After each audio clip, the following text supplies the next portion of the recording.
This is the Unit 3 Skill 5 video on finding slope.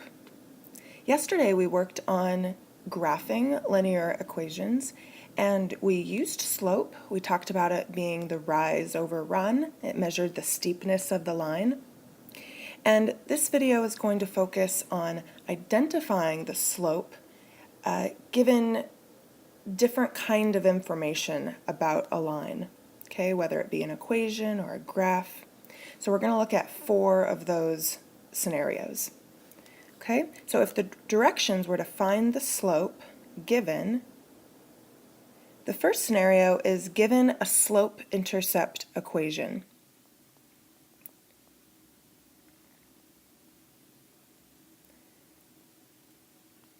And yesterday we talked about how this was an easy equation to use to graph, right?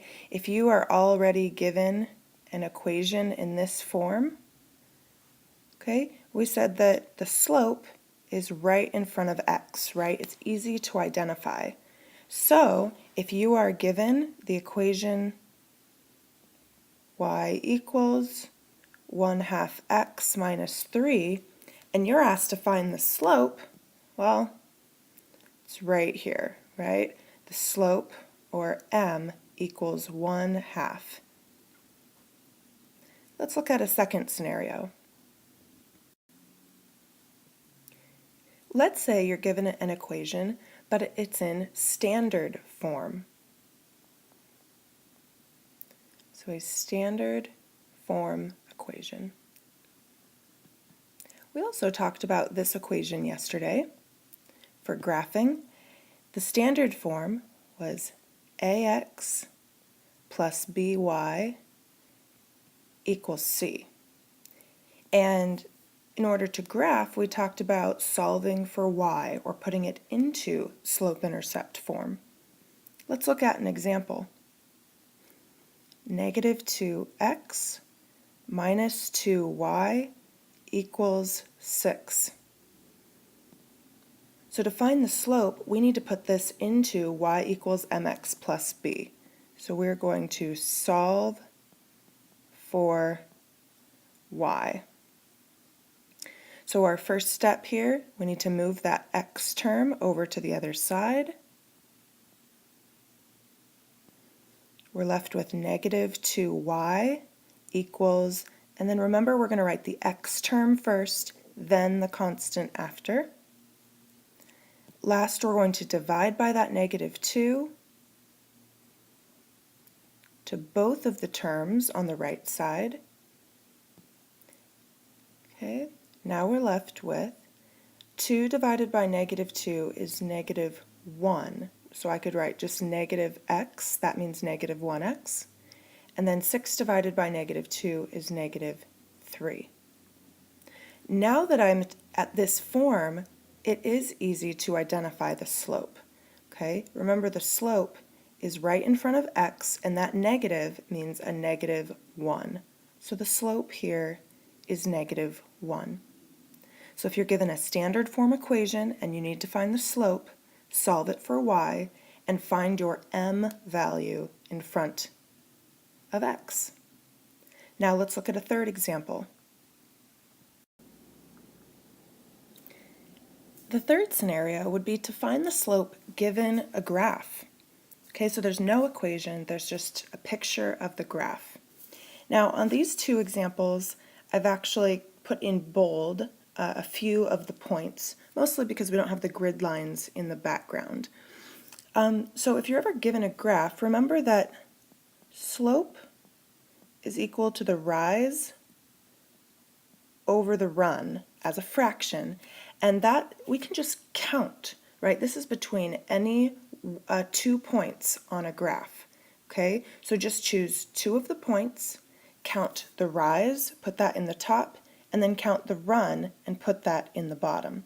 So for example, for the graph on the left, if I start in this upper left-hand point, okay, the rise, I would count down 2 spots, okay, 1, 2, and over 1. And then I go again, down 1, 2, over 1, down 1, 2, over 1. So it's the same pattern, right, between those points. I went down 2 for my rise, and then to the right 1, and that means that my slope, m, is negative 2. Right? I don't have to leave the 1 on the bottom. Now let's take a look at the graph on the right. Same idea. Okay, from the bottom left point, I go up 1, 2, 3 over 1, 2. So that was up 3 to the right 2. 1, 2, 3, 1, 2. Again, up 3 over 2. That's a rise of 3 and a run of 2, both in the positive direction.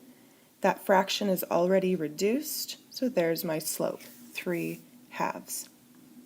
Okay, so make sure to think of your directions whenever you're moving up. That's in the positive direction. If you're moving down, that's negative. And then for the run, to the right is positive and to the left is negative. Okay, and then you reduce and simplify any double negatives in your fraction, and that's your slope. Now let's take a look at one last scenario.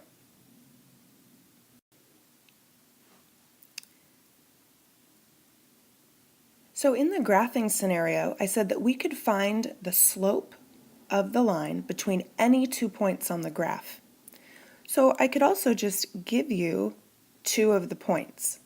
I could give you 2 ordered pairs without the graph, and we want to find the slope between them. Okay? So we need to find the rise, and we need to find the run. Well, there's a simple little kind of formula that helps you do that. All right? So we're going to use the slope formula. And here it is. M equals, okay? Now we have to assume that we've been given 2 points, okay, 2 ordered pairs. The first point, I'm going to just say that it's x1, y1, that's the ordered pair, and the second one is x2, y2. So if we want to find the rise, we need to subtract these 2 y values, okay? y2 minus y1. And that's the distance between those 2 y values, and that's the rise. That's the up and down distance between those 2 points. And then the run is subtracting these 2 x values, and in that same order. Okay, here I did the points on the right, the 2's, minus the points on the left, the 1's. So in the denominator of our fraction, we subtract the x's. x2 minus x1, and that helps you find the distance between the x values, which is the run. And then we would reduce that fraction. So let's look at this example. If I give you the points -1, 3, and 5, 6, and I want you to find the slope between them, well, we start with the y values and we subtract them. 6 minus 3. Okay, and then we go to the x's, start again at the same first point, subtract to the second point, 5 minus. Now notice we have to subtract -1. You could write it like this, right? 5 minus -1, or I know a lot of you are going to want to go straight to just 5 plus 1, right? Which is probably simpler. So as we go to simplify this fraction, we've got 6 minus 3 on the top, which is 3. We've got 5 plus 1 on the bottom, which is 6. That fraction reduces to 1/2. So the slope between these 2 points reduces down to 1/2. And so the line that goes through those points, that would be its slope. I'd like you to use the slope formula to practice finding the slope between the 2 points for these 2 examples. So go ahead and pause the video calculate your slope, make sure to reduce if you need to, and then we'll press play again and you can compare your answers. Okay, so here are your answers to these two examples. In the top, we get a slope of -2. Okay, so double check, notice in the red, when I was subtracting the y values, 5 minus -3, I ended up with a plus sign there in the middle because of the double negative. And when I simplified that fraction, I ended up with -2. If you do get an integer answer, that's fine. It doesn't have to look like a fraction. Now on the bottom example, I didn't circle that as my final answer yet, -10 divided by 0.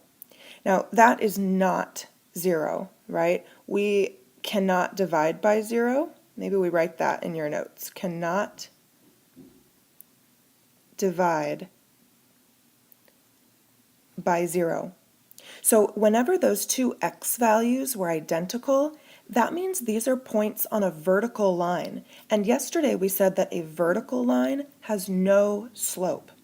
And that's because of this situation right here. If we try to calculate the slope, we get an answer that is not an actual number. -10 divided by 0 is what we call an undefined answer. Okay, so we could write here undefined slope. Okay, this line has no slope, the vertical line. We wrote that yesterday. Okay, so the vertical line has no slope. Okay, so you could write either no slope or you could write undefined as the slope. Okay, notice the answer is not 0. That would be a flat horizontal line. Here it is undefined.